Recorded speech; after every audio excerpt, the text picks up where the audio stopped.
Good morning, everyone. As always, it's good to see you, and especially I think the way when we greet our visitors, that we want you to feel welcome here, that you're one of us, and from the visitors that I've already met this morning, you've made me feel that you're part of us already, and so thank you. This morning I want to talk a bit about excuse me, I should probably pick this up before I begin and see. Turn it on. It is on. Well, we'll do it a different way. Okay, there we go. All right, so the idea is about listening this morning, and I want you to consider with me an angle on this when we get there. I want to begin in Proverbs, where it says, "Better is a poor man who walks in his integrity than he who is perverse in speech and is a fool. Also it is not good for a person to be without knowledge, and he who hurries his footsteps errs.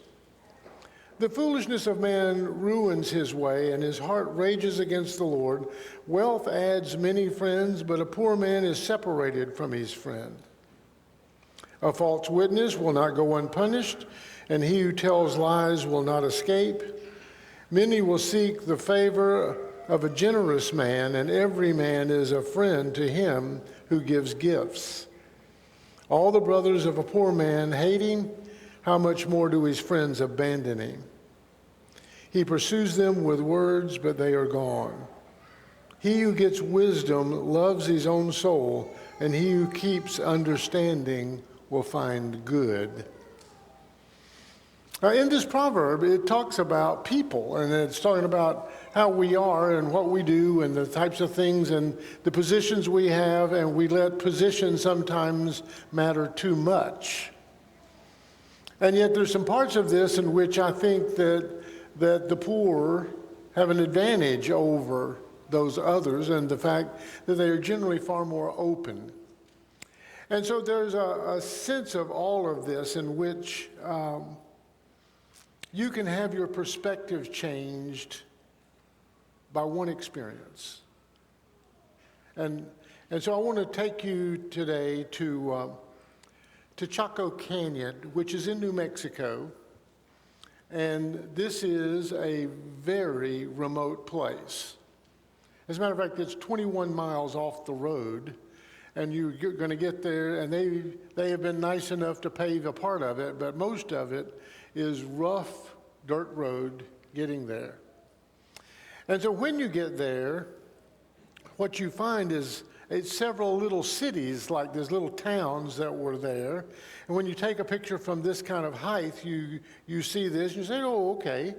And I understand what it's about, but the surrounding area has very high cliffs of which these towns are blocked. The wind and things are blocked from one direction anyway. And you can see things like a kiva that's in the foreground. And then their building, I want to get closer to. I want you to see the size of rock that they built these walls with. And that they're not very large. They're not even as thick as a regular brick that we use today. And these things go at least 4 stories high. And they've been here, and I probably need to tell you, they've been standing for 1,000 years. Now, you got to admire people who can take, and as you can see, these rocks are not even rocks. They're taking rough-hewn rocks at best and stacking them in such a way that it remains level. I'm amazed. Okay, and so while we say this, I'm talking about this, and if you kind of look into the background, you will see boulders at the bottom of the cliff of this, and that's because the walls are crumbling. They're sandstone. They don't last that long, or they don't stay in place as a cliff very long. There are petroglyphs. These are picture writings of the people that were there, and And Renee and I began to call that art, but in reality it had to do with a lot of communication, part of their religion, many different things that are going on when they do this stuff. And then the night sky in Chaco Canyon, that is one of the dark places in the United States, and there is no ambient light for 100 miles. And so with the naked eye, you can see a satellite go by. And the sky comes alive at night. And so they have a 26-inch telescope there, and they study from that black hole, the blackness there, without having all that extra light. And in the process of that, you can go on, I think it was Tuesdays, Fridays, and Saturdays, and the astronomy club from Albuquerque would go up there, and they had all kinds of stuff you could see, and it was a really wonderful place. They have one town, one of the little towns that was there is called Pueblo Bonito, and behind it, it was so close to the cliff wall fell and has crushed part of it. And you can walk amongst all of this. It is an active archaeological site at the same time. It is an interesting place. And while we were there, on more than one occasion, we had rattlesnakes be right there amongst where you are and where the paths are, and so you have to pay attention. And so as I'm thinking about that it's informative, that it was beautiful, it was interesting, it was dangerous, and in a very real way, it was awesome. Just awesome. And so I want you to know, what do you think was most interesting? Now, I think every one of us would probably have a different answer for that. But I'm asking the question, and I'm going to answer it, the silence.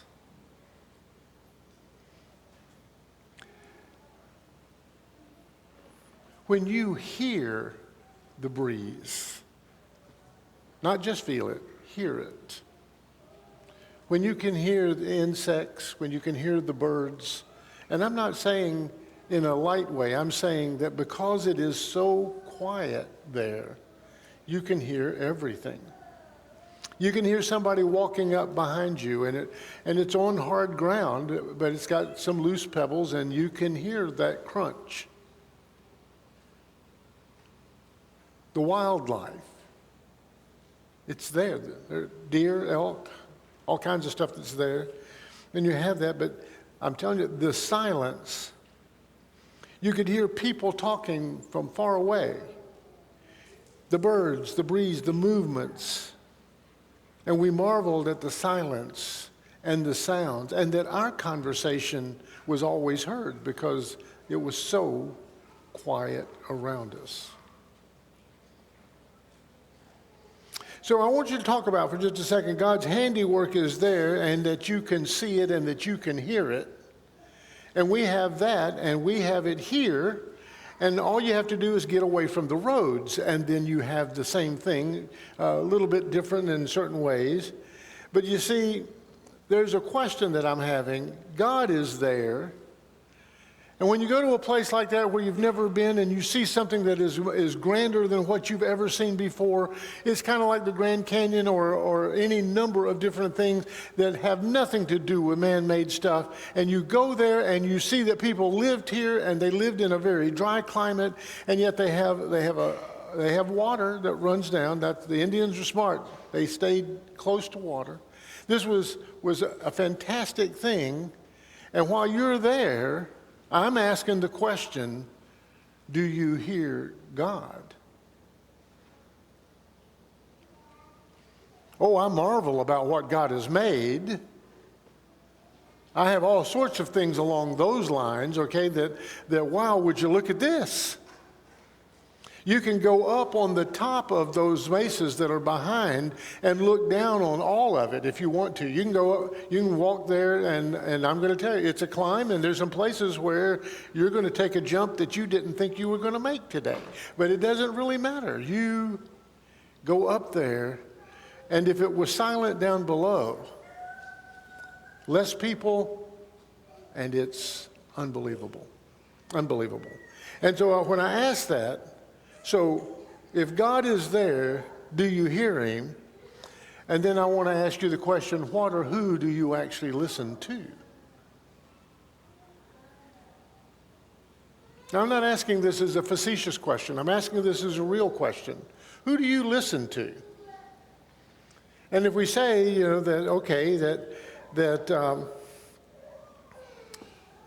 I listen to everyone and everything? Because you see, the answer to that is no. We already know it. And so it becomes, who do you choose to listen to? And that's a real question. So who am I going to choose? And so we already know that everyone's counsel is not good counsel. I was told as I was growing up as a boy, you need to choose your friends well. You need to choose who you listen to well, because you could be led in the wrong direction or you could be led in the right direction. Our parents told us to be careful who you take advice from. We discount some people because their counsel is not sound. Their experiences are not solid. The stability that Terry was talking about earlier. We sometimes even discount the ones that we love because it's not the counsel I want. I don't want to hear something I don't want to hear. Sometimes we listen to things that we shouldn't listen to just to fill the silence. And so I want to pause for just a second and ask you that question. Are you comfortable alone and by yourself?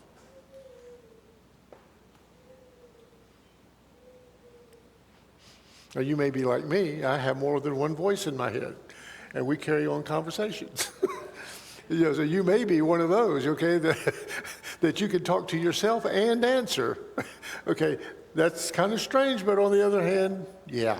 All right, but do you understand? How many of us leave the TV on even though I'm not in the room? Because we're filling the silence.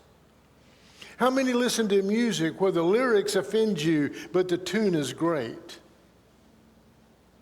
I used a song a couple of weeks ago about imagine. Imagine there is no heaven. Imagine there is no God. What? I don't even want to imagine that.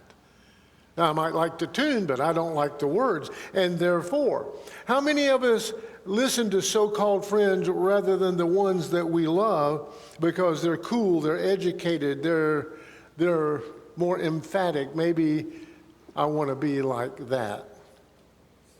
And how many of us are led by men that are pointed? Now, there are many things that Rush Limbaugh used to say, and he was followed big time. And I enjoyed, or thought I did. And then as I look at what he's saying, sometimes I don't agree. And so why am I listening? And do you know, that's the issue? That most people say most things and they're worth listening to, and then they say things that aren't worth listening to.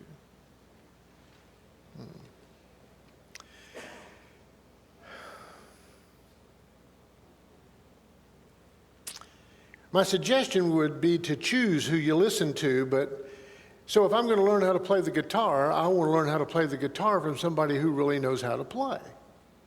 If I'm going to learn how to play golf, I want to take lessons from somebody with a very low handicap. If we're going to learn from someone who knows how to teach as well as someone that knows how, because you see, not everyone who knows how to tell you how, knows how to teach you how to do the same thing.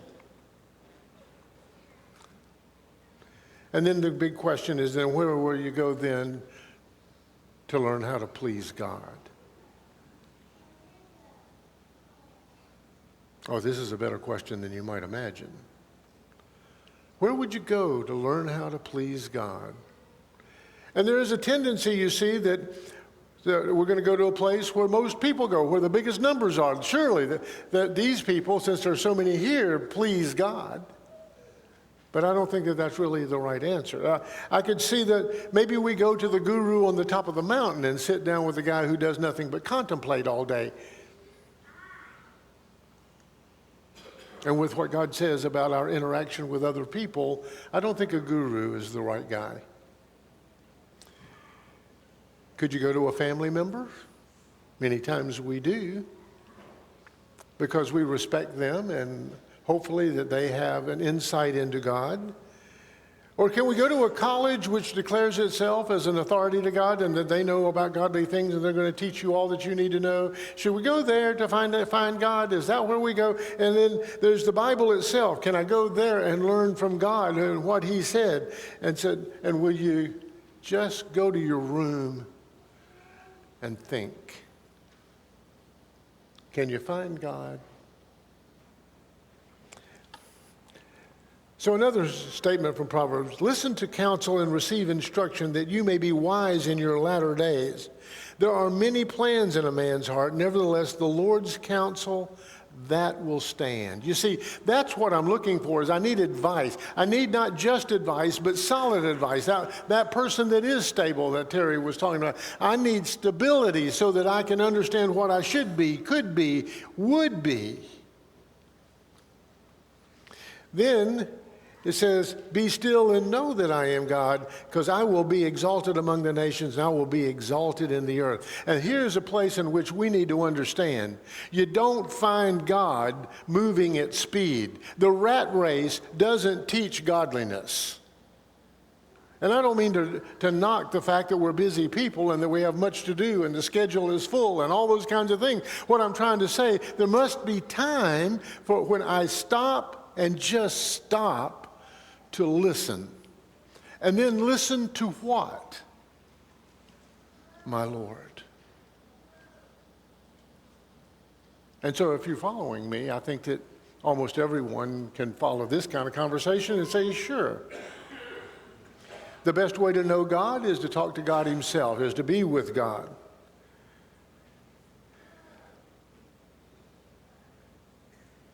But if I'm going to talk to God, I need to listen. Because the smartest guy in the room is not me. Not going to be that way, not when God is present. And so, where do you go? We have too many people who want to apply Old Testament to modern day practices, and we see them misuse the Scripture, and thus they think that they are being holy when they're not. We have too many people who think that God talks to them directly and tells them what they must do and gives them insight along those lines, and many times they contradict directly what God has said.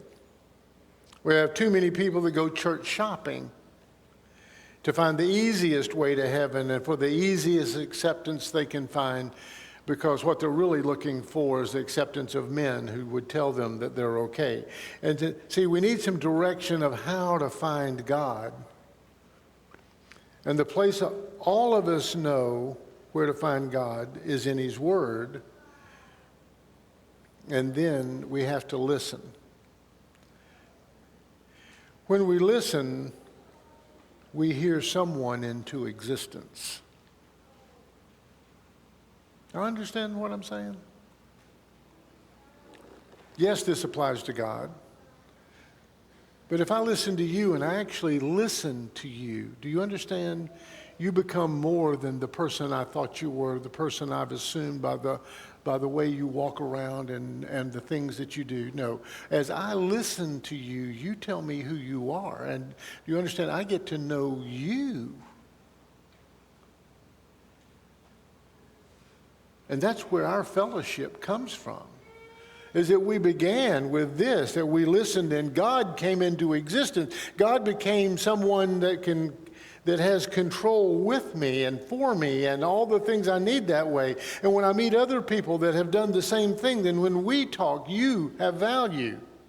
You are valuable to me for reasons, because you can help me when I struggle, when I don't understand, and when I have needs.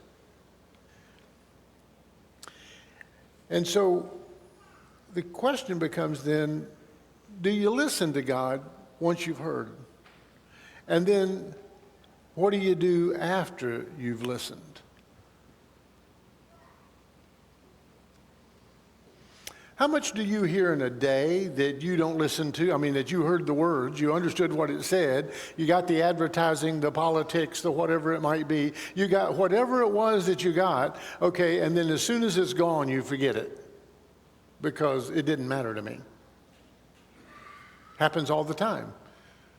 We listen for intent. If it doesn't interest me, if it's not what I'm interested in, if it's something that I don't agree with, boom, gone, and it's gone. And so, if you hear me on this is so very important for us to know that once we decide to be still, then if the counsel received in Proverbs 19 is correct, then God says we are to be still to listen. Now, how many times do I come to prove something? Oh, I need to talk to so-and-so, and they believe this, and I want to teach them that, and whatever it may be, and I go and I'm going to try to prove something. No, I'm not talking about that stuff when we're involved with a mission, we're filling out something for our classes, or any of that kind of thing. I'm talking about when do you sit down to listen? And then are you doing what you normally do when you're listening to your television, is that you listen to some of it and then you just dismiss the rest of it. You brush over the things that you might need.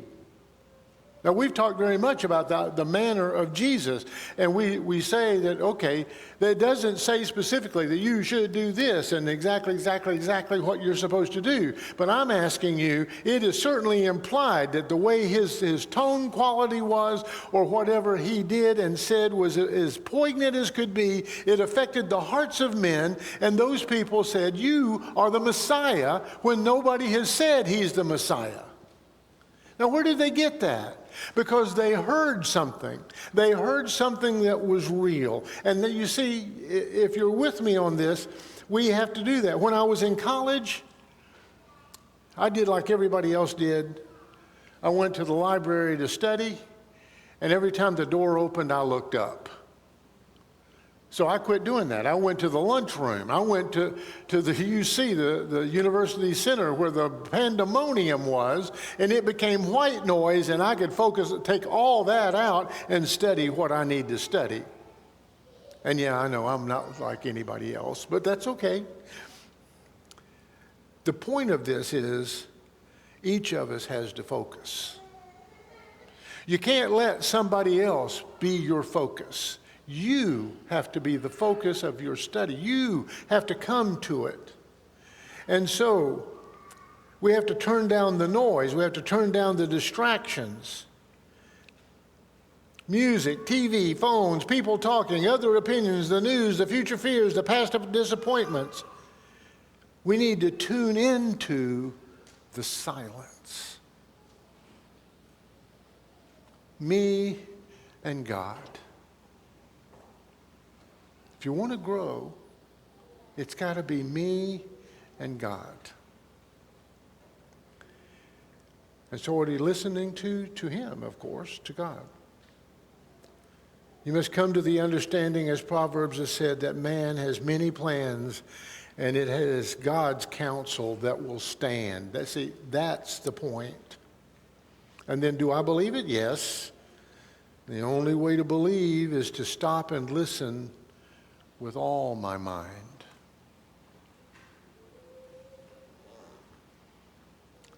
Now, how do you do this is another thing, and I understand.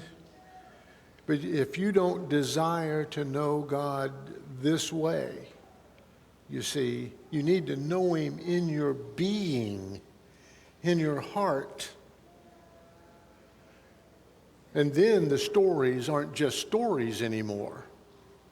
You have favorites like Jesus on the road to Emmaus, okay? We have that sort of thing that just strikes me about, wow, how did they not know Him?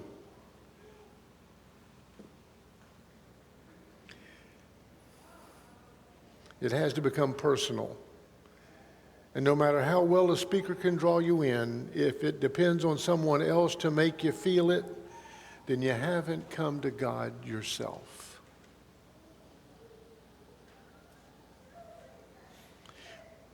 But when we come to God, we choose to believe in him, in his cause, in his way, and because I want to.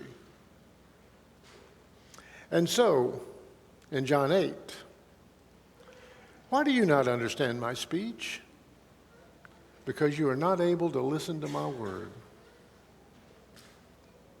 Jesus says that some are not able to listen to his word. They can't turn the noise off.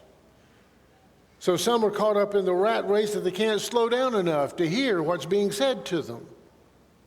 Some are not comfortable with silence. Some don't want silence for the sake they might hear God, because they know what they're doing is not right. Some people, what?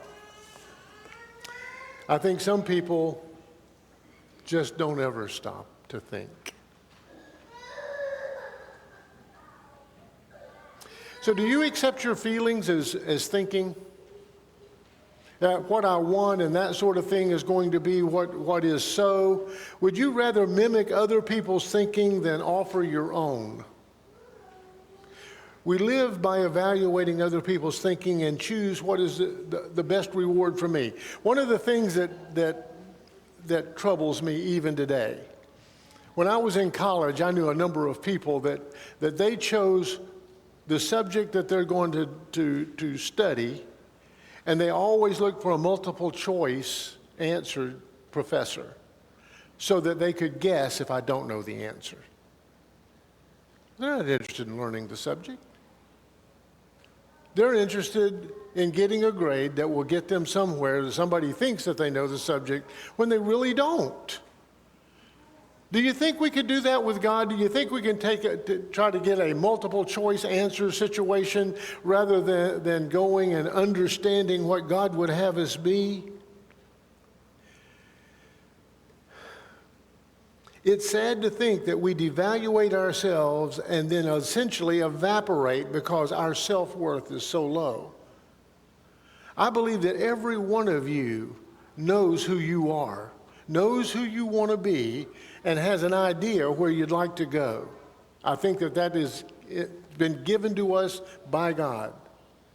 And now if that's going to align with what God would have you be, then we just have to have me and God, and we're looking at the two and getting closer and closer and closer. And so I want us to also understand that too often we get caught up in tradition. I've done it this way. This is the way I get up. I'll get up and I'll have breakfast every morning. I have 2 eggs, bacon, grits, and coffee, and maybe a piece of fruit, and it's good and I like it. Don't change it. Okay. Wade has changed mine. I now like sausage. Not just like sausage, I like real sausage, and it's fantastic. By the same token, we get caught up, and that's what we do, that's what we do, that's what we do. Now I don't think about what I do. I just get up and do the thing that I do. Mine got turned off. The Pharisees should teach us tradition did not please God. And I'm not railing on tradition in and of itself. That if you're going to have traditions, that's great, but let them never become rote. Let your heart become hard around what I do as being acceptable instead of how I feel about my God. The Church of Christ has traditions, and sometimes they handcuff us if they become too important. We have those that through tradition cannot accept anything other than what they've heard in the past. We've had wars over that sort of thing. Others embrace the difference between doctrine and tradition, but just can't seem to do anything differently than we've already done. Yes, I understand that we could do it differently, but we're not going to. Well, excuse me, if we can't change it, then it owns us. If we change our entire service so that no tradition remains in our service, in a year we have new traditions. Please understand, I know that. But we have to know that. And it is not the tradition itself that robs us, it's the thinking becoming so commonplace that robs us. May that never be. May it never be. I just accept that God is with me. God is with me because I'm with Him. Some would change things for the sake of change. It doesn't really help. Changes can become rote just like anything else, and thinking which created change becomes mundane, and most of the time the thinking becomes less thinking and more given toward pride. And so I've said all of this because I want to say one thing to you. Do you listen when you read?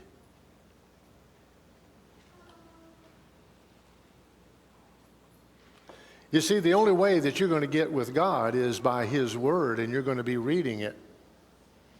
And I'm asking you, are you listening when you read? If you understand what I'm saying, there are nuances in Scripture, things that we've asked before, things that y'all know that I spend time looking for. What do I not understand in this passage? What have I just brushed over at times? What is it that I've done? Okay, have I missed what God intended in the statements that are made?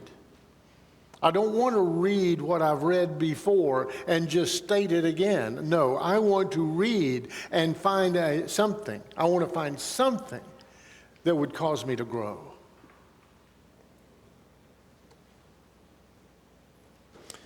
And when he had sent the multitudes away, he went up on the mountain by himself to pray. And now when evening came, he was alone there. Now, y'all know Jesus' life. Y'all know the busyness of the miracles and all that he's done, the teaching that was nonstop. Everywhere he goes and everyone he meets, he has something for them, and he interacts, whether it's individually or by large groups. He is busy. He's healing. He's talking. He's doing all the stuff, and he is busy, busy, busy. And he goes to the mountain to pray because I don't want to leave God out. I can't leave my Father out. It is for him I'm here. And he is alone because he needs to be. Brethren, how often are you alone? I don't mean alone driving the car down to wherever we're going and doing our multitasking things. I'm talking about alone, and alone with me, and alone with God. I want you to fight for some time to be alone with God, because I think it will do you and me wonderful things. There's a time to shut it all down and let silence surround you. And that's when we pray real prayers.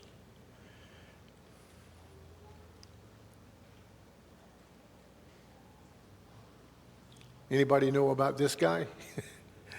I do.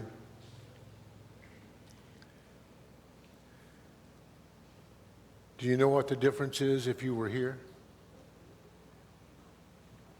When you're surrounded by God's handiwork and there's no one to tell you anything, and you just see and you marvel and you recognize God. So for our study, for prayer, for contemplation of life, my life, is our multitasking life pleasing when it comes to God? And I just want you to think about that. That sense of busyness. And so, when was the last time you just listened? And when do you actively listen? When do you choose to?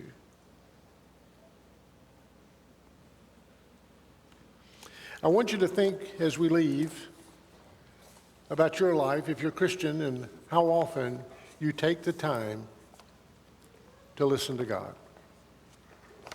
And there are some here, and I'm sure, that are going to think about, do I want to be Christian, and do I want to be do I want to try? And I think you especially would need to give thought to what God has said, and then will your life be better with him or without him? I've made my answer. So have you, or so will you. And we can say that we chose God when we didn't. And we can say a lot of things. But for me, you are my friends. You are my brothers and sisters in Christ. And I would encourage you, find some time. You'll never regret it. And if anyone's struggling and have a need for the prayers of the congregation, won't you come as we stand and sing?